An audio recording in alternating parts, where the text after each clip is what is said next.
من المنتظر أن يحل الرئيس الفرنسي إيمانويل ماكرون بالمغرب يوم الأربعاء المقبل 14 يوليو، وذلك في زيارة رسمية تستغرق يومين.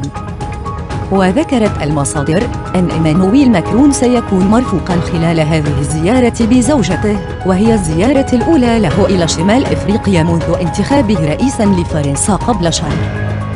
ووفق المصادر ذاتها، فستجمع الزعيم الفرنسي خلال هذه الزيارة التي ستمتد ليومي 14 و 15 يونيو الجاري سلسلة محادثات مع الملك محمد السادس تتمحور حول العلاقات الثنائية والقضايا ذات الاهتمام المشترك في شمال إفريقيا والساحل والشرق الأوسط، على رأسها قضية الوحدة الوطنية. وستختتم هذه الزيارة بمؤتمر صحفي.